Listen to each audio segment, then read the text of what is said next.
Voici une carte conceptuelle sur le monoxyde de carbone. Donc, ça semble compliqué, mais on va regarder ça de façon approfondie, en détail. Donc, qu'est-ce que le monoxyde de carbone? On sait que le monoxyde de carbone, c'est du CO. C'est un gaz qui est inodore, qui est incolore. C'est une façon de le détecter, c'est avec des détecteurs de monoxyde. Donc, d'où vient le CO? Le CO vient de combustion. Donc, combustion, c'est-à-dire moteur à essence, génératrice, poêle à bois, feu de bâtiment, etc. Donc, tout ce qui est combustion va générer du CO. Et le CO a la même densité presque que l'air, donc se répand de façon uniforme dans une pièce ou un bâtiment comme tel. Il faut comprendre aussi, apporter à votre attention, plus que la fumée elle est foncée, plus que le CO est concentré. Donc, lorsque la combustion n'est pas bonne, beaucoup de CO va être généré. Le CO vient faire le CO sur le système humain. Donc, on sait que le CO vient se fixer à la lemme de l'hémoglobine entre 200 et 240 fois plus rapidement que l'oxygène, par exemple. Donc, c'est ainsi dire que si mon CO vient prendre la place de mon oxygène ou de mon CO2, donc je ne suis pas capable d'expirer mon CO2, les déchets de mon corps, et je ne suis pas capable d'inspirer de l'oxygène. Donc, c'est donc dire que mon système devient hypoxique au niveau cellulaire et devient hypoxique par le fait même au niveau tissulaire. Donc, si on regarde les signes et symptômes, on a différentes catégories. Donc, on a la catégorie atteinte respiratoire, atteinte musculaire, atteinte neurologique. On s'entend qu'on pourrait aller très profond dans chaque système et dans d'autres systèmes. On va commencer par celui-ci. Donc, au niveau de l'atteinte neurologique, on sait que le cerveau consomme beaucoup d'oxygène, beaucoup de glucose. Donc, ça va être le premier qui va être atteint par les signes et symptômes de l'hypoxie cellulaire au niveau neurologique.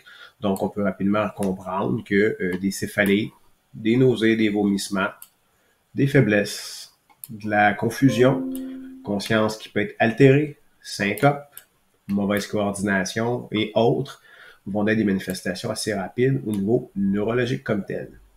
Si on regarde au niveau musculaire, donc au niveau musculaire, on sait qu'on a une atteinte au niveau cellulaire, une hypoxie cellulaire qui va amener une hypoxie musculaire. Qui dit muscle, on peut avoir une faiblesse généralisée de notre patient, mais on pourrait aussi avoir une ischémie cardiaque. Dans beaucoup de cas d'intox au CO, les ischémies cardiaques sont découverts. Donc, apporter une attention spéciale aux patients qui est intoxiqué au CO, même si ça semble banal, d'aller valider au niveau cardiaque qu'est-ce qui se passe, de faire probablement un 12D.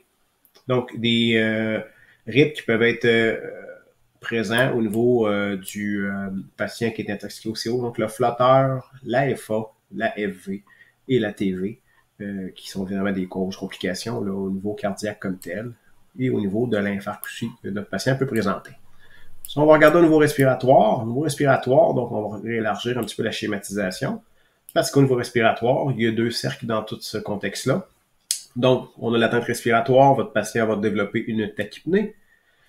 Pourquoi développer une tachypnée? Il est saturé à 100%, oui, mais il est saturé à 100% en CO et non en oxygène. Donc, le système va compenser, augmenter la respiration pour aller récupérer de l'oxygène. Malheureusement, si les mécanismes de compensation ont commencé dans le milieu exposé en CO, il va s'intoxiquer davantage rapidement. Par contre, lorsqu'il est sorti, et surtout s'il va être sous traitement d'oxygène, bien, votre patient va développer une tachypnée pour évidemment aller récupérer de l'oxygène et alimenter son système.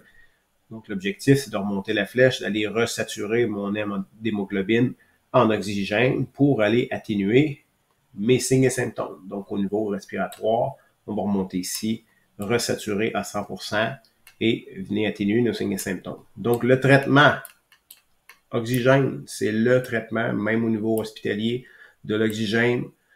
Il existe aussi des chambres hyperbares, mais malgré tout, c'est toujours de l'oxygène. Okay? On sait que c'est difficile à l'oxygène de reprendre sa place, donc un milieu bien enrichi. Évidemment, si votre patient va moins bien pour être sous assistance, CPAP, par exemple, qui vient aider en pression positive à déloger, le CO, il reprend de la place de l'oxygène et évidemment assistance ou réanimation cardiaque comme telle. Donc, en espérant que cela a pu vous aider, donc une carte schématique sur le monoxyde de carbone. Danny a fait un beau travail là, sur deux mémos qui vous sont présentés, que je vous invite à lire là, sur le détecteur de CO et quoi porter attention, ainsi que le tableau des concentrations. Évidemment, plus que c'est concentré, plus que c'est dangereux. Donc, à porter attention. Soyez prudents.